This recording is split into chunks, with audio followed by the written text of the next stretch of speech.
Hello there, welcome to episode 55 of Never Mind the Bullens. It's your bite-sized Everton podcast and vodcast, and I am your genial host, Mike Peters. Obviously reflecting on last night's Villa game, the final in our trio of claret and blue matches, back-to-back. Sort of shortest time between playing an opponent, apparently, with the same team since Norwich back in the 70s, according to EFC Stato. Some great stats from him. But, you know, it's still nobody's answered the question as to whether, as far as I'm aware, whether, you know, a club has actually played a team in claret and blue in 3 successive matches, whether that's actually happened before, and certainly whether Everton never have. Don't know. If you can find out at DJ Mike Peters or at NMTV Pod on Twitter, there you go. It's there at the bottom of the screen if you're watching the vodcast. And if you're not, then it's in the description on the podcast as well. Obviously, not the greatest game of football, was it? I mean, let's be honest. It's great to see that we've kept another clean sheet away from home. Does wonders for everybody's fantasy league points if you've got Jordan Pickford in goal for you. But apparently that's us keeping a clean sheet in each of our last 4 league games away from home. Longest run since we did 5 in a row, April to August 1995. EFC Stato on the ball for that one as well. And 9 clean sheets away from home in the league this season. Only in our championship winning year of 1970 did we keep more, which was 11. So, you know, we're very solid away from home, but you've got to look at it as 2 points dropped. It certainly wasn't a patch on the game at Goodison, which was fantastically exciting. If you're neutral the other week, obviously, result didn't go our way. Result didn't really go our way last night either. I think the point was probably fair, but I think if we'd had another 10 minutes, I think if the game had gone another few minutes, I think we were just starting to get to that point. The momentum was just going to crack, and we were going to get ourselves a sneaker goal at the end there. Individually, we were all pretty good. Everybody played pretty solid. Particularly, I thought Ben Godfrey was fantastic.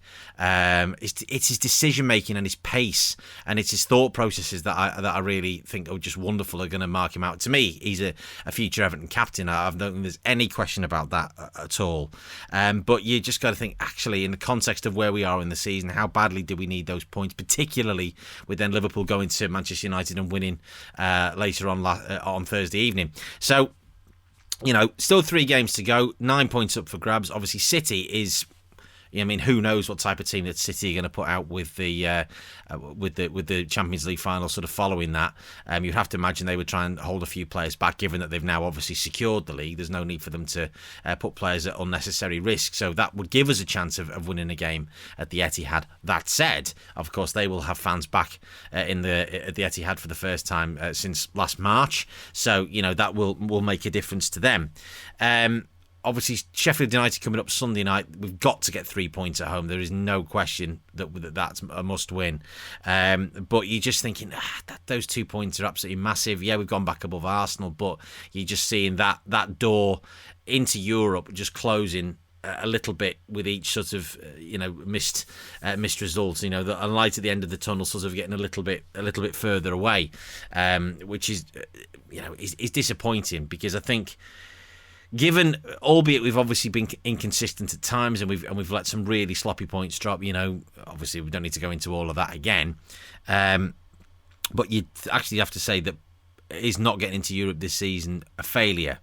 You would have to say, given some of the football that we've played at times, it probably is. And if the goal is to attract better players to really push us onto the cusp of the top 4 next season, potentially win a trophy, whether it be, you know, if we get into Europe, the Europa League or something like that, or the FA Cup or something, or the League Cup, then, you know, getting into Europe is really important.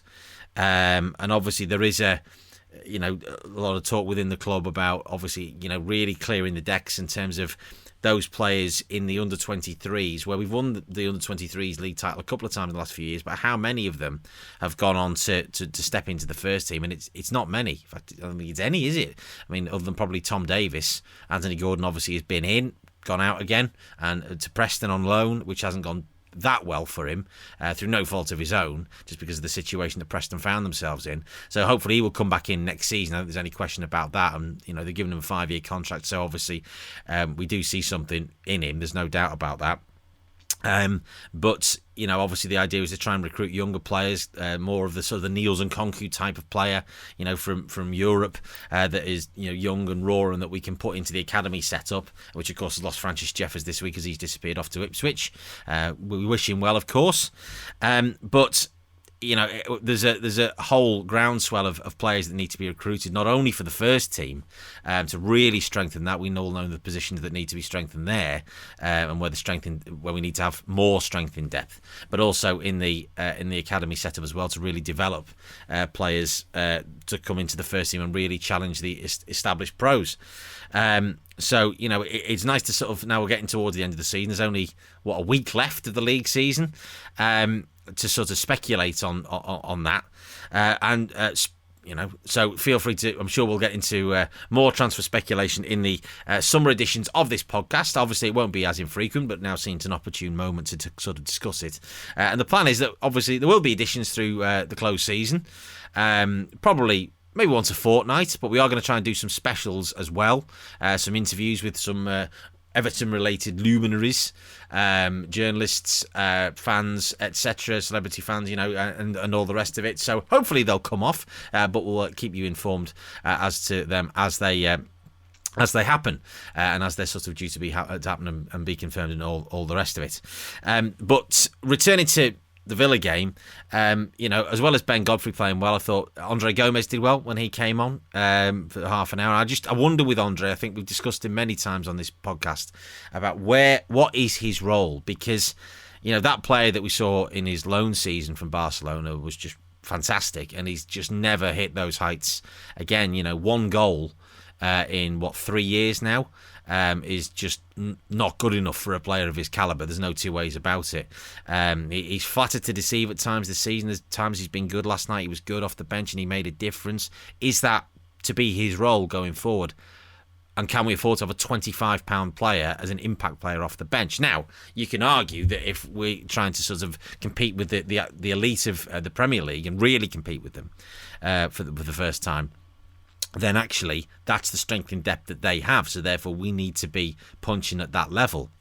Whether we've got the facility within the squad or within the wage structure, within the club's books to do that, well, only certain people in the upper echelons of the club will know. I thought even Alex Iwobi did well when he came on, and he's been a regular sort of bête noire of this podcast, but he did well. I thought, when he came on, and we had some good options off the bench last night, which is really sort of pleasing to see, and great to see Abdoulaye Doucouré back. He just had such a difference and such a dynamic to the team, although I think Tom Davies was very unfortunate to be left out, because I thought he did really, really well against West Ham on Sunday. Having said that, I would expect him to play against Sheffield United on Sunday, because I think getting Doucouré through 2 games in 4 days when he's been out for obviously a fair old while, is going to be pushing it. So, we shall see what route Carlo decides to go down, particularly whether James is fit as well. To that we don't know as yet. And obviously, he could make a difference in the last couple of matches. A player of his quality, no doubt, is always going to make a difference to the team. Mason Holgate, I thought, did well last night as well, and his form was obviously flattered to deceive at times this season.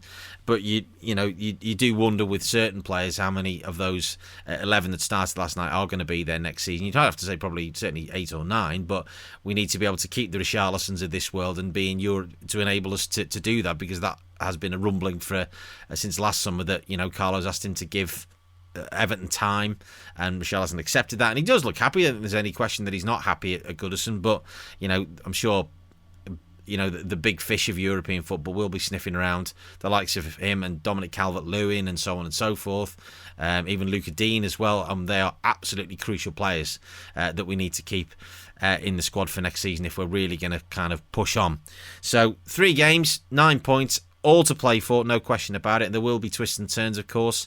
Obviously, we've seen results this week that maybe we haven't expected. Leicester going to United and winning, and basically securing their place in the Champions League for next year. Will they ease off a bit? Will that play into our hands? West Ham as well. Some of their players just running into not quite at it. They've been absolutely fantastic, and fair play to David Moyes for getting them to where they've got. Will that sort of drop off in the last few games? we shall see. But obviously, all very exciting. Episode 56, when I'll get that to you at some point on Monday, because I start my brand new job. If you've not picked this one up yet, I'm the new stadium announcer at Emirates Old Trafford for Lancashire for this season, which is incredibly exciting as a dyed-in-the-wool Lancashire fan. It's my dream summer job. So episode 56 will be in your inboxes, in your podcast app, on YouTube, of course, at some point on Monday, probably, obviously, late evening. After the Sheffield United game on Sunday. But until next time, get in touch via NMTBpod on Twitter or nmtbpod@gmail.com via the email. This has been a Top Content production. Come on, you Blues.